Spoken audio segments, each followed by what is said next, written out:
You got a doozy of a Monday Night Football game last night. Carolina played awfully well. Cam Newton takes another shot to the head and no penalty, amazingly enough. And then he gets flagged for flicking the ball at Trent Murphy, which makes no sense whatsoever. The Redskins once again lose on Monday night at home. What's up with that? They can't win on Monday night at home. It's 2-15.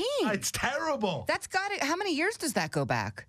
Long time. I mean, it's got to go more back than a 7 decade. Yeah, it's got to go back 8-9 years. I would think. Yeah. I mean, That's crazy. Crazy. They can't win on Monday night. The Redskins, who had, after the Buccaneer loss on Sunday night, had everything in front of them, controlling their own destiny to get to into the postseason as a wild card.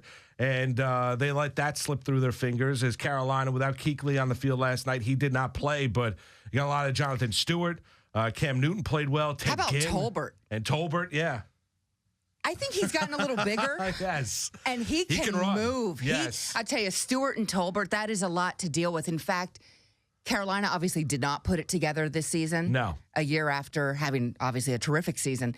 But, man, they still have some of those pieces in place that make you say they probably should have won a few more this year. Well, yeah, I agree with I you. know it's tough coming off the year they had a year ago, but wow. Well, when you have Newton and you have Tolbert and you have and you have Jonathan Stewart when he's healthy, I mean, his stiff arm last night, I forget the defensive back for Washington, but as Gruden was articulated on the ESPN broadcast last night, as good of a stiff arm as you'll see in the National Football League.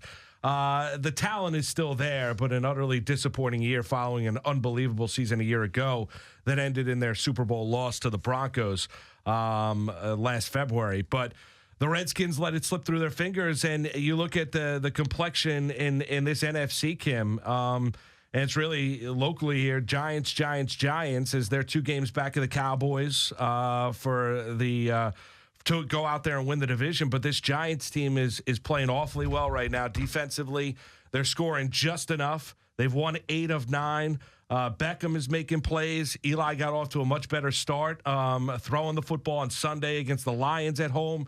Now they have 2 straight road games Thursday night. Right. You'll be there for NFL Network down in Philadelphia, and then on the road in Washington against the Redskins. I tell you, going back to last night, and I thought of you, because obviously we have the show, but you're also a Redskins fan, and I thought of you for one other reason that we'll get to later in the program. All right. But I was surprised. I'm leaving Monday Night Live, so I heard the first part of the game on the radio. I stopped. I ran an errand, got back in the car. It was 13-3. So I don't exactly know how that beginning unfolded. I will tell you I was surprised. I thought this was a Washington team that had every chance to win out. That game in Landover, Week 17, is dangerous for the Giants. Yep. It certainly was really dangerous for the Giants before last night. So that really surprised me that Cousins, who's played pretty well, as we know, under the franchise tag, and last night they didn't impose their will at all on a Carolina team that, you know, whether they're mathematically alive or not, is not going to the playoffs. Like you said, didn't have Kuechly. No. You know, Jordan Reed missing from that offense, as you know, is an enormous loss. Probably shouldn't have been playing given the way he reacted to a couple of hits. And then he throws a punch, which you have to believe is out of the frustration probably of not feeling great. I mean, you obviously can't do it, and he got kicked out of the game. So I guess the Redskins' performance was something I certainly did not anticipate. And as a fan, I'm guessing you didn't either. I did not. No, I expected a much better effort. I thought they'd score points on Carolina last night.